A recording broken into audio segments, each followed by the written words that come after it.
ordem. Mas para Dernfeld era mais importante encontrar a principal força Zulu. Os soldados britânicos estavam começando a ficar impacientes, sem saber onde estava este vaporoso inimigo. Os Zulus não tinham cavalaria e muitos lutavam com lanças. Uma vez descoberto o lugar onde se escondiam, o resto seria fácil. O armamento e a disciplina superiores dos soldados britânicos prevaleceriam. Dernfeld achou que Chelmsford era cauteloso demais.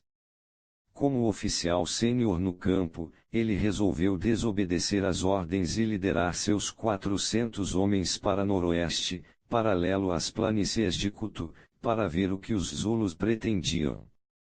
Conforme Dernfeld deixava o acampamento, uma sentinela nas planícies de Kutu viu alguns Zulus pastoreando gado a uns 6 quilômetros de distância. Perseguiu-os a cavalo, mas os Zulus desapareceram no ar cavalgando até o ponto onde haviam sumido. Ele parou o cavalo bem na hora. Lá embaixo havia uma ampla e profunda ravina, até onde sua vista alcançava, e em ambas as direções estavam os guerreiros Zulus totalmente paramentados para a guerra, com uma sinistra intensidade no olhar. Pareciam ter estado meditando sobre a iminente batalha. Por um segundo o cavaleiro ficou espantado demais para se mover, mas, quando centenas de lanças apontaram de repente para ele, deu meia volta e fugiu galopando. Os Zulus rapidamente se ergueram e começaram a escalar a ravina. Logo, as outras sentinelas nas planícies tiveram a mesma visão, uma ampla linha de Zulus enchendo o horizonte, uns 20.000 homens no total. Mesmo de longe, era evidente que se moviam em formação, cada extremidade da linha avançando no formato de um chifre. Os sentinelas foram logo avisar o acampamento de que os Zulus estavam chegando. Quando Dernfeld recebeu a notícia, olhou para a crista da montanha lá em cima e viu uma linha de Zulus escorregando pela encosta. Ele rapidamente formou seus próprios homens em linhas para combatê-los enquanto recuava para o acampamento. Os Zulus manobravam com incrível precisão. O que Dernfeld não podia ver era que os homens na ponta esquerda do chifre estavam se movendo pela vegetação alta em direção à retaguarda do acampamento, para se unir à outra ponta e fechar o cerco. Os Zulus diante de Dernfeld e seus homens pareciam brotar da terra, emergindo de trás das pedras ou da relva cada vez mais numerosos. Um nó formado por 5 ou 6 deles atacava de repente, atirando lanças ou disparando rifles, depois desaparecendo de novo na vegetação. Sempre que os britânicos paravam para recarregar, os Zulus avançavam mais para perto. Ocasionalmente um alcançava as linhas de Dernfeld e estripava um soldado britânico com sua poderosa lança Zulu, que fazia um insuportável som de ventosa ao entrar e sair.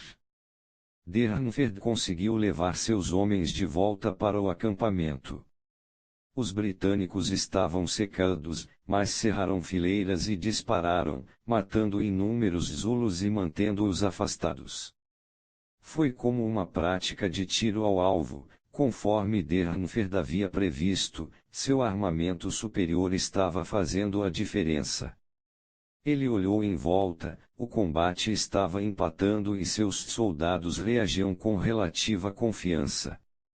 Quase imperceptivelmente, entretanto, Dernfeld notou uma leve redução em sua fuzilaria. Os soldados estavam ficando sem munição e, no tempo que levaria para eles abrirem um novo caixote e recarregarem as armas, os Zulus apertariam o cerco e uma onda de medo se agitaria entre os homens pois, aqui e ali, um soldado nas linhas de frente ia ser empalado.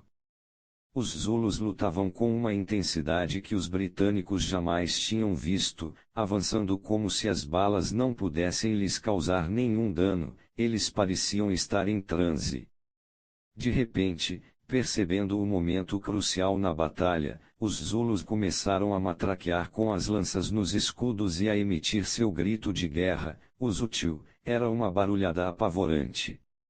Na extremidade norte do acampamento, um grupo de soldados britânicos cedeu só uns poucos, em pânico diante da visão e do som dos Zulus, agora apenas a alguns metros de distância, mas os Zulus entraram aos borbotões pela brecha. Como esperando a deixa, aqueles no círculo entre os dois chifres fizeram chover lanças sobre os britânicos, matando muitos e causando uma grande confusão em suas linhas. Vindo sabe-se lá de onde, uma força reserva avançou correndo, abrindo-se em leque em torno do círculo e dobrando seu poder esmagador. Durnford tentou manter a ordem, mas já era tarde, em questão de segundos, pânico. Agora era cada um por si. Durnford correu para uma brecha no cerco e tentou mantê-la aberta para que o resto de seus homens pudesse recuar para Hawksdrift. Minutos depois ele foi empalado por uma lança Zulu. Em breve a batalha em Isandlwana terminava. Umas poucas centenas conseguiram escapar pela brecha que Durnford morreu protegendo, o restante, 1.400 homens, morreu. Depois de uma tão devastadora derrota, as forças britânicas retiraram-se rapidamente de Zululândia. Por enquanto, a guerra havia mesmo acabado, mas não como os britânicos esperavam. Interpretação: meses depois da derrota em Isandlwana, os britânicos armaram uma invasão maior e finalmente venceram os Zulus. Mas a lição em Isandlwana permanece instrutiva, principalmente considerando-se a incrível discrepância tecnológica. O estilo de combate dos Zulus havia sido aperfeiçoado no início do século XIX pelo rei Shaka Zulu que, na década de 1820, transformara o que antes era uma tribo relativamente insignificante na maior força de combate da região. Shaka inventou a lança Zulu, pesada e com a lâmina larga, a assegai, que era tão devastadora em batalha. Ele impôs uma rigorosa disciplina, treinando os Zulus para avançarem e cercarem seus inimigos com a precisão de uma máquina. O círculo era extremamente importante na cultura Zulu como um símbolo de sua unidade nacional, um tema em seu artesanato, e seu padrão dominante na guerra. Os Zulus não podiam combater por longos períodos, visto que sua cultura exigia prolongados rituais de purificação depois do derramamento de sangue em batalha. Durante estes rituais eles ficavam totalmente vulneráveis ao ataque e nenhum Zulu podia lutar de novo, ou mesmo voltar para a tribo, enquanto não estivesse purificado. O custo para manter em campo o imenso exército Zulu também era alto. Uma vez mobilizado, portanto, o exército não só tinha de derrotar seus inimigos em batalha como precisava aniquilar até o último deles, eliminando a possibilidade de um contra-ataque durante o período vulnerável de purificação e permitindo uma rápida desmobilização. O cerco era o método dos Zulus para conseguir este tipo total de vitória. Antes de qualquer batalha, os Zulus exploravam o terreno para encontrar onde se esconder. Quando se olha para os prados e as planícies da África do Sul, eles parecem oferecer uma ampla visibilidade, mas com frequência escondem ravinas e valas impossíveis de detectar de qualquer distância. Mesmo de perto, capim e pedras proporcionam uma excelente cobertura. Os Zulus moviam-se rapidamente até seus esconderijos, as solas dos pés duras como couro, de anos correndo sobre a relva. Eles enviavam grupos de batedores como distração para ocultar os movimentos da força principal. Uma vez tendo saído de seu esconderijo e se dirigindo para a batalha, os Zulus formavam o que chamavam de chifres, peito e lombo. O peito era a parte central da linha, que prendia e imobilizava a força inimiga. Enquanto os chifres dos dois lados a cercavam, movendo-se para as laterais e a retaguarda. Com frequência a ponta de um chifre ficava escondida por trás do capim alto ou de pedras, quando emergia para completar o cerco, dava ao mesmo tempo um desagradável choque psicológico no inimigo. O lombo era a força reserva que ficava guardada para o golpe de graça. Estes homens quase sempre ficavam de costas para a batalha, para não se excitarem demais e avançarem antes da hora. Anos depois de Isandlwana, uma comissão culpou Dernfeld pelo desastre, mas na realidade a culpa não foi dele. É verdade que os britânicos se deixaram cercar, mas eles conseguiram formar linhas em uma ordem decente e revidar com bravura e bem.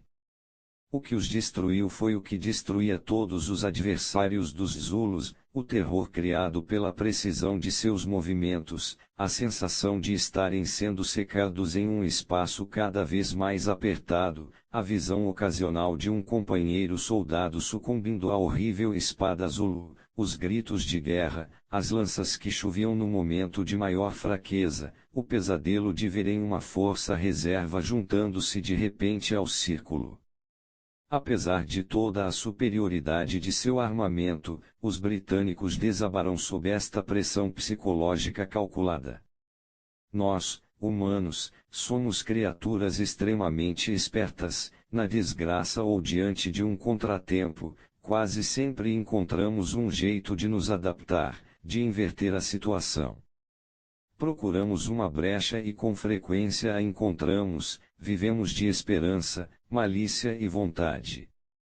A história da guerra está repleta de relatos de ajustes dramáticos e inversões, exceto em um lugar, no cerco.